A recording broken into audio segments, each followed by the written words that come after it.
Assalamu alaikum chers amis, j'espère que vous allez bien. Très content de vous retrouver à Kouzoufada.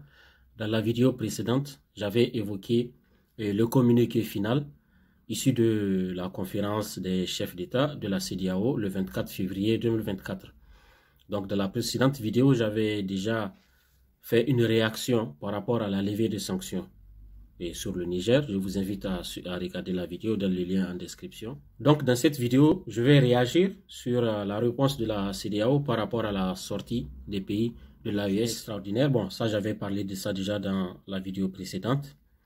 Donc on passe directement à quelle page? La page qui concerne l'AES, le numéro 8. Ils disent examiner en détail les notifications reçues du Burkina, du Mali et du Niger concernant leur décision de se retirer de la CEDEAO. Donc voilà, ça, il n'y a pas de commentaire à faire par rapport à ça. On saute à la page suivante. S'agissant du retrait des trois pays, ils ont parlé des implications sur les plans politiques, économiques, financiers, institutionnels pour les trois États et également pour la CEDEAO. Voilà. Et numéro 15 ici.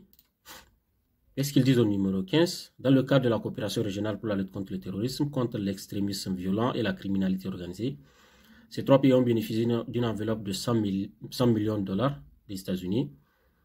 Voilà. Bon. Et après, il y avait eu 7,5 millions de dollars, etc. Donc ici, qu'est-ce qui se passe? On nous rappelle qu'on nous a donné globalement 107 millions de dollars en aide pour la lutte contre le terrorisme et l'insécurité en général. Pour rappel, les États-Unis était l'un des principaux acteurs, sinon le principal acteur, ayant contribué à cette insécurité et avec leur attaque de la Libye en 2011. Ça, c'est un petit rappel. Et deuxième rappel aussi, il s'agit de montrer la différence entre les pays. Quand il s'agissait de l'Ukraine, on a vu les milliards de dollars être mobilisés. Quand il s'agissait de Gaza, la guerre d'Israël à Gaza, on a vu aussi des milliards mobilisés en quelques jours. Voilà, des dizaines de milliards même. Donc voilà. Et ici, on a reçu 107 millions. Et bon voilà, on nous le rappelle. 107 millions pour ceux qui... 107 millions de dollars. Et j'ai fait mes petites recherches. Par exemple, l'avion F-35 américain, l'avion de chasse, c'est à peu près sa valeur, 107 millions de dollars. Donc, c'est la valeur d'un seul avion, F-35. Ok, anyway, on passe au point numéro 16. Le retrait aurait des incidences sur la coopération en matière de sécurité. Les coopérations les coopérations bilatérales et multilatérales sont toujours possibles. Et voilà, c'est pas comme si c'est fini, on va plus se parler. Non, c'est pas comme ça. Est-ce qu'on a besoin d'être exactement dans la même zone pour avoir des accords de sécurité? Non, c'est simple, ça, c'est des trucs qui se négocient après. Et le retrait pourrait, numéro 17, le retrait pourrait également conduire à un isolement diplomatique et politique sur la scène internationale. Ça m'a fait beaucoup rire. Parce que l'Afrique, c'est 54 pays, ok? Et parmi ces pays, 0 sont membres du Conseil de sécurité. 0 sur les 54 pays aux Nations Unies. Et l'Union africaine également compte les 54 pays. Et cette dernière est financée par l'étranger, par l'Union européenne, par les autres pays étrangers. Même l'Union africaine est financée par l'étranger. Donc, je ne sais pas de quel isolement diplomatique, quelle politique les Africains, dans leur ensemble, peuvent se vanter d'avoir. Donc, ni l'Union africaine, si elle n'a pas de poids, je ne vois pas comment la CEDEAO a un poids sur le plan international. Les 54 pays africains n'ont même pas le poids d'un pays comme la Suisse ou le Qatar sur le plan international. Ça, c'est une réalité. Donc, je pense que ce plan-là, ce point est un peu ridicule, à mon avis. Le point numéro 18, les implications socio-économiques. Ok. Honnêtement, c'est le plus bon argument qu'ils ont. Et parce que ça va compliquer l'immigration, ça c'est vrai, les permis de résidence, les voyages, le business, etc. Donc si je vous dis que ce n'est pas un problème, j'aurais menti. Et le problème c'est de deux côtés. Ne croyez pas que c'est l'AES seulement, non. Et les autres pays aussi vont subir les conséquences. Mais moi j'ai confiance, je pense qu'ils peuvent s'asseoir, discuter et s'entendre sur ce que les deux zones auront pour intérêt à s'entendre. C'est pas un truc insurmontable. Je pense que les différents pays de la CEDEAO faisaient du business, migraient dans d'autres zones qui n'étaient pas de la CEDEAO. Bien avant l'existence de la CEDEAO aussi, les pays là existaient. Donc moi, je ne vois pas vraiment un grand problème à ce niveau. Et je prends l'exemple de la Suisse, que j'aime bien prendre. La Suisse, un pays européen enclavé, hein, qui n'est pas dans l'Union européenne, qui n'utilise pas l'euro, qui vit pourtant très très bien, mieux que la plupart des pays européens. Et ils voyagent tranquillement en Europe, les Européens voyagent tranquillement en Suisse, et pourtant la Suisse ne fait pas partie de l'Union européenne et n'utilise pas l'euro. Donc je ne vois pas pourquoi, quand il s'agit des Africains, on va essayer de se compliquer la tâche.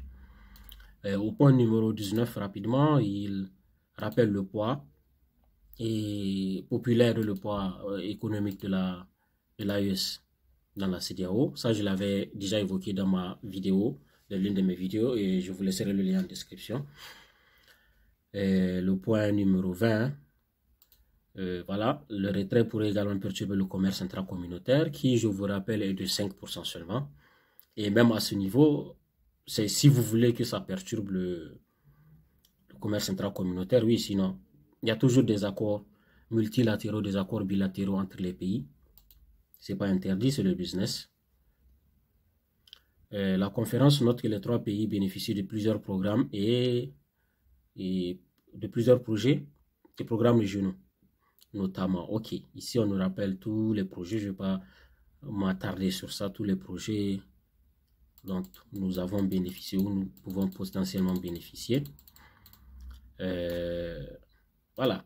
En fait, ici, sur le point 21 et 22, et la CEDEAO rappelle les projets et les programmes auxquels l'AES pourrait éventuellement ne plus faire partie. Moi, je dis bonne nouvelle si après plus de 60 ans, hein, on n'a toujours pas compris les causes de la richesse des nations. Je ne sais pas quoi dire. Tous ces programmes, tous ces projets font partie des choses que ailleurs dans le monde, c'est les États eux-mêmes qui gèrent ça. C'est pas de la magie, c'est pas vraiment un truc extraordinaire, non? Les États normaux, je ne parle pas des puissances, non, des États tout à fait normaux dans le monde qui fonctionnent normalement, arrivent à gérer ce genre de problème tout seul, sans vraiment se faire aider par les autres. Donc, toute cette somme, j'avais évalué, c'était un peu plus de 1 milliard de dollars par an. C'est à l'échelle de la CEDEAO, franchement, c'est une somme ridicule. C'est pas beaucoup, à mon avis. Et je peux vous donner l'exemple de Elon Musk. Et avec sa richesse, si on calcule, il peut financer ces programmes qu'ils ont cités là. Annuellement, il peut les financer sur 2 siècles. Pendant 2 siècles, il peut s'asseoir et les financer chaque année, pendant 200 ans. Donc voilà, pour vous dire que c'est pas vraiment, je sais pas, moi, citez-moi dans les commentaires un pays qui s'est développé grâce à l'aide ou au projet ou au programme de développement, hein, et étranger. Moi, je ne connais pas ce genre de pays. Donc moi, je pense que l'AES veut prendre la voie des grandes nations, hein. Soit elle réussit ou elle échoue, mais ça sera de l'honneur. Et puis bon, voilà, nous on pense qu'elle va réussir, mais au moins elle aura essayé quelque chose. Je pense que ça ne sert à rien maintenant de prendre un chemin qui après 60 ans, ça ne marche plus, on veut quelque chose de nouveau. Alors par rapport aux implications financières, on nous rappelle les 321 millions de dollars dans différents projets dans les 3 pays de l'AES, principalement grâce à la Banque d'investissement et de développement de la CEDEAO et aussi la Banque ouest-africaine de développement. Donc voilà.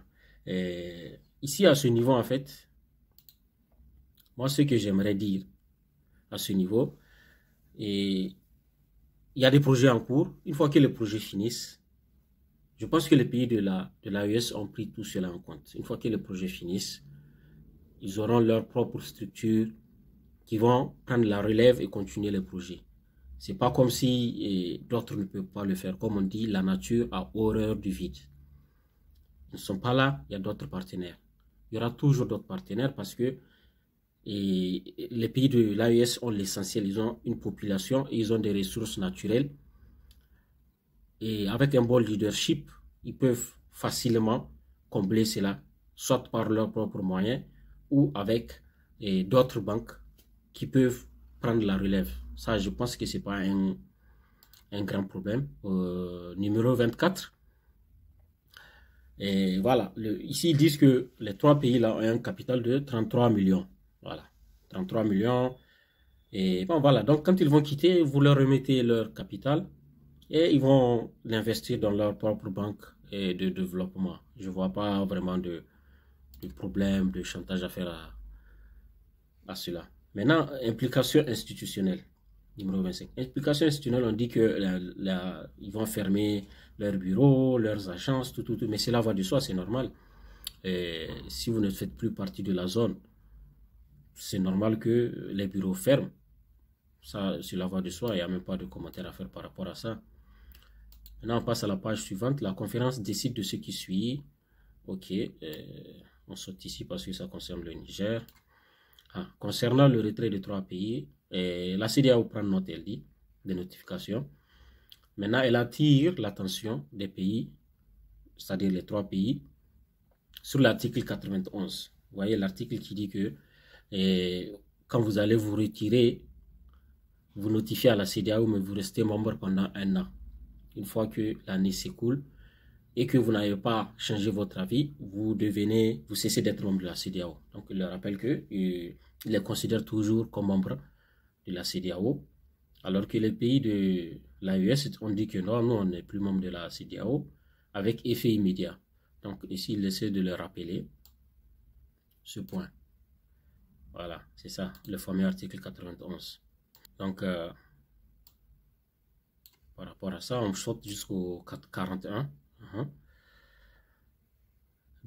Après le rappel de l'article, là, donc après essentiellement le point 36, jusqu'au point 41, c'est juste, ils sont en train de supplier l'AES de ne pas revenir, de revenir sur sa décision, de ne pas quitter.